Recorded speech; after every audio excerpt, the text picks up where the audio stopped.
Isa ang mental health issues sa 5 dahilan na inihayag ng Commission on Higher Education o CHED kung bakit maraming mga estudyante ang nagda-drop out o tumitigil sa pag-aaral. Ayon kay CHED Chairman Prospero de Vera III, nakita nila na sa kasalukuyan ay mas maraming nagda-drop out dahil sa mental health concern kumpara sa mga nahihirapan sa pag-aaral.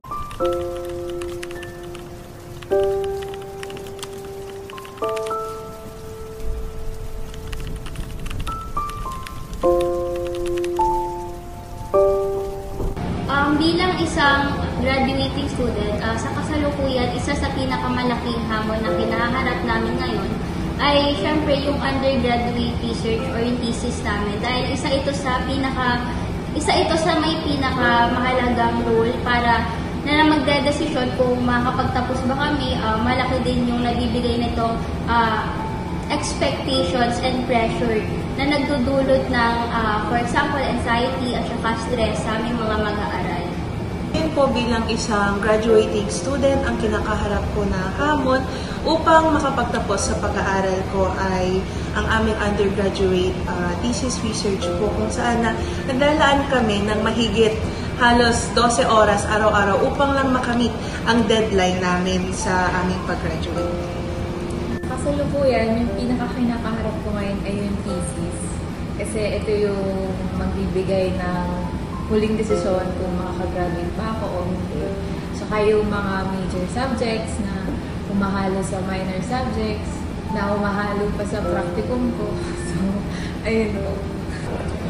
Sa ngayon, thesis din ang isa sa mga problema ko. At hindi lang yun, pati yung mga patong-patong na activities na kailangan mong magawa before deadlines. Ayun.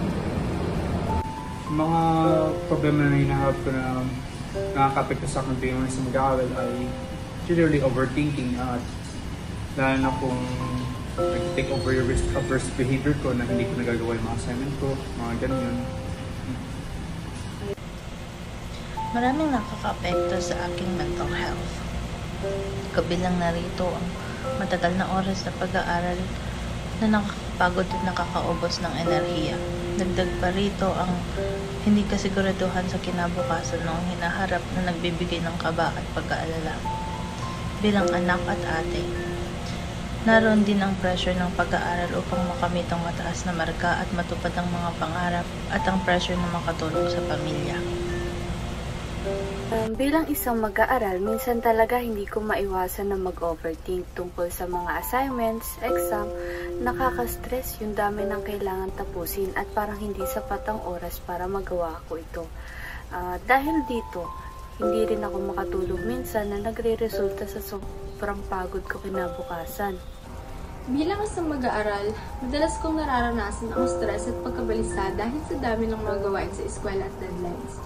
Minsan nakakaramdam ako ng pagka-overwhelm, kaya mas nakakadagdag sa pagod. Dagdag pa rito, may mga personal na issue rin na minsan ay nagpapalala sa sitwasyon tulad ng mga problema sa pamilya.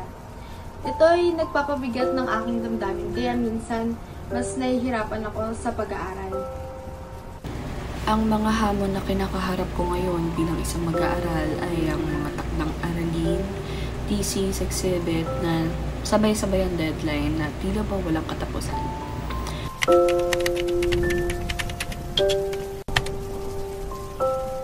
Para sa akin, bilang isang mag-aaral, malaki ang ginagampanan na papel ng isang universidad sa kalusugang pangkaisipan dahil sa binibigay nilang academic expectation sa mga deadlines na kailangan namin masundan, lalo na sila din yung nagde-design ng environment kung saan nag-aaral ang mag-aaral kagaya namin.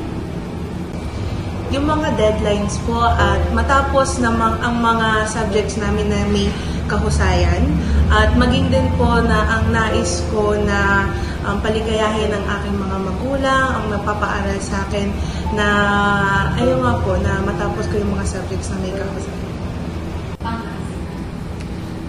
Sa academic, yung mga workload, yung mga dapat gawin na matapos on time, yung mga deadline, saka hindi lang basta pagpapasa, kundi dapat may substance din yung ipapasa. Ayun na nga, dahil gagraduate na kami at importante na magawa yung mga kailangan gawin sa tamang oras. At hindi lang yun, syempre ako din ay humahabol na magkaroon ng mataas na grado. Mga gawaing academic ko ay na yung thesis namin at yung systematic review din, yung bibigay sa akin ng stress, kaya naapektuhan din yung pag-iisip ko. Maaaring sa aspeto ng aking buhay ngayon, ang pag-aaral ang may pinakamalaking papel sa aking mental health. Madalas kong isipin kung anong pwedeng mangyari o kung ako ba ay makakatapos sa kursong aking pinili. Kung ito ba ay aking mamahalin hanggang sa aking pagtanda. Para sa akin, ang eskwelahan ay isa sa mga pangunahing dahilan kung bakit ako nakakaramdam ng labis na pressure. Laging may deadline, may requirement, tapos kailangan mo pang makisabay sa klase. Minsan, pakiramdam ko, hindi ko na alam kung ano yung uunahin. Nararamdaman ko din yung pressure at expectation ng mga guro at magulang ko sa akin. Kaya minsan, kahit anong effort na gawin ko, natatakot pa rin ako na hindi sapat ito. Tsaka, nagiging sanhi din to ng kawalan ng confidence ko. Malaki ang epekto ng academic pressure sa aking mental health. Ang mataas na ekspektasyon mula sa paaralan at sa sarili ay nagiging sanhi ng anxiety o takot sa akin. Ang sobrang pag-focus ko sa grades at academic performance minsan ay nagiging cause rin ng burnout at nakaka-apekto na sa aking kasiyahan sa pag-aaral. Malaking bahagi ng mental stress ko ay yung pressure sa paaralan. Araw-araw, may nararamdaman akong takot na baka hindi sapat ang ginagawa ko o baka hindi ko mapantayan ang mga inaasahan ng mga guro at ng sarili ko. Pakiramdam ko minsan, parang ako nasakitan na laban Kahit na gusto kong ipakita na kaya ko, may mga oras na napapagod na rin akong lumaban at harapin ang mga hamon. Ang simpleng pagpasok ko sa klase ay minsan parang isang hamon na kailangan kong lampasan kahit nararamdaman kong wala na akong sapat na lakas o kumpiyansa.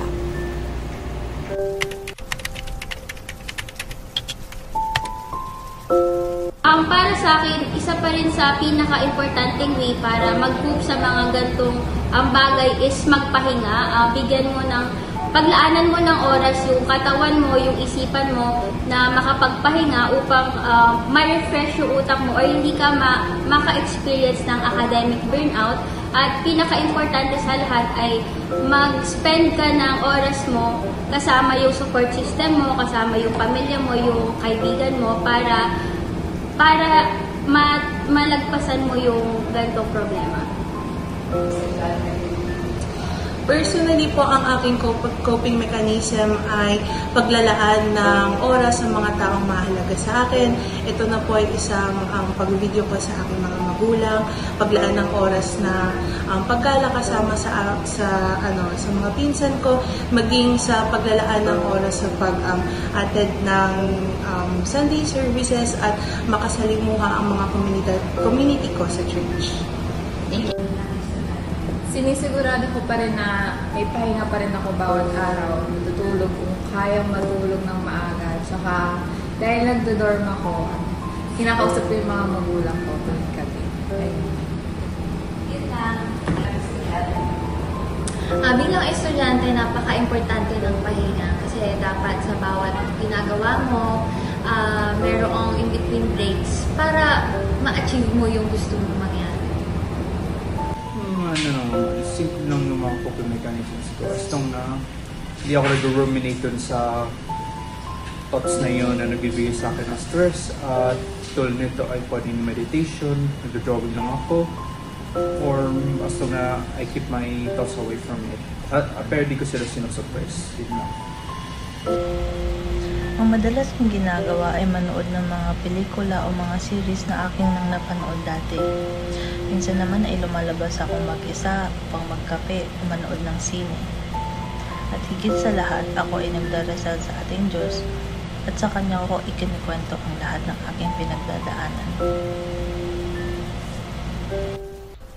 Ang isa sa mga ginagawa kong paraan para maibsan ng stress ay ang paglalaan ng oras sa hobbies ko, tulad ng pagbabasa ng libro o panonood ng pelikula. Nakakatulong din sa akin ang pakikipag-usap sa mga kaibigan o minsan ay pagpunta sa tahimik na lugar para lang makapagpahinga. Nire-regulate ko din ang aking oras na nilalaan sa pag-aaral at sa sarili kong oras para hindi ako masyadong ma-stress. Kapag nararamdaman kong sobrang bigat na ng lahat, natutulog ako o nagpapahinga ng kahit sandali sa gitna ng pag-review para sa mga pagsusulit. Para sa akin kasi mahalaga ang bawat pahinga kahit gaano pa ito kaikli para magkaroon pa ako ng lakas na harapin ang mga susunod na gawain. Sinisigurado ko na may oras akong inalalaan para sa sarili ko. Kahit simpleng pagtulog o pag-recharge man lang. Alam kong mahalaga ang pacing, kaya pinibigyan ko ng importansya ang regular na pahinga para hindi ako tuluyang mapagod at mawalan ng ganang ipagpatuloy ang mga ginagawa ko.